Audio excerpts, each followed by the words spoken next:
ఈరోజు వాక్యము ప్రకటన గ్రంథము 21వ అధ్యాయము 10వ వచనము నుండి చివరి వరకు చూసినప్పుడు, దేవుడు పరలోకములో నూతన యెరూషలేము అనే పట్టణాన్ని సిద్ధపాటు చేసి పెండ్లి కుమార్తె వలె ఆయన భూలోకానికి దించబోతున్నాడనే పట్టణాన్ని లేఖనాలు మనకి తెలియజేస్తున్నాయి.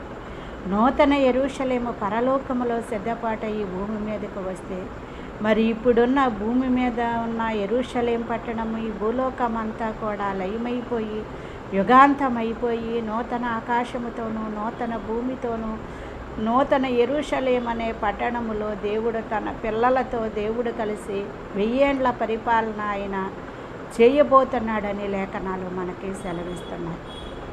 ఆ నూతన యెరూషలేము అనే పట్టణము ఎంత వైభవముతో నిండి ఉన్నదో మనకి లేఖనాలను పరిశీలించి చూసినప్పుడు చక్కటి అనుభూతితో దేవుడు మనకి వ్రాయించి ఇచ్చాడండి ఆ పట్టణాన్ని గురించి. ఇహలోకములో ఉన్న అంతమైపోయే పట్టణాలనే మనం చూసి మురిసిపోతూ ఇదే శాశ్వతం అనుకుంటూ ఈ పట్టణాల వైపు చూస్తూ ఇహలోక సంబంధమైన క్రియల వైపు చూస్తున్నాము. కానీ పరలోకములో దేవుడు తయారు చేసే సిద్ధపాటు చేసే పట్టణం ఎంత గొప్పగా ఉంటుందో ఒక్కసారి లేఖనాలను పరిశీలించి చదవండి, మీకే అర్థమవుతుంది.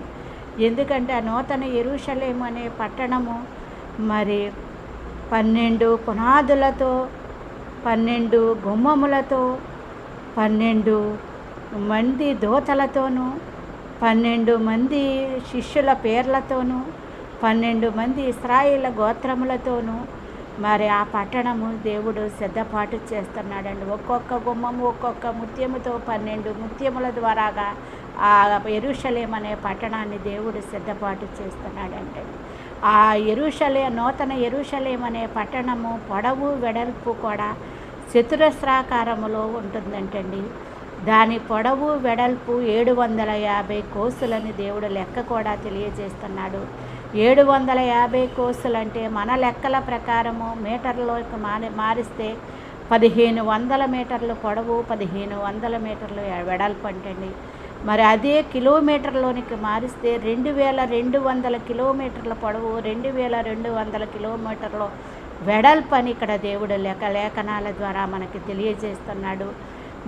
అలాగే ఆ పట్టణపు ప్రాకారం ఎత్తు ఎంతో తెలుసు అంటండి, 144 మూరలంటండి. అంటే మనము ఆ మూరల్ని అడుగుల్లోకి మారిస్తే 200 అడుగులు పొడవు గల ప్రాకారం ఆ పట్టణానికి ఉంటుందంటండి. అలాగే 65 మీటర్ల పొడవు అని కూడా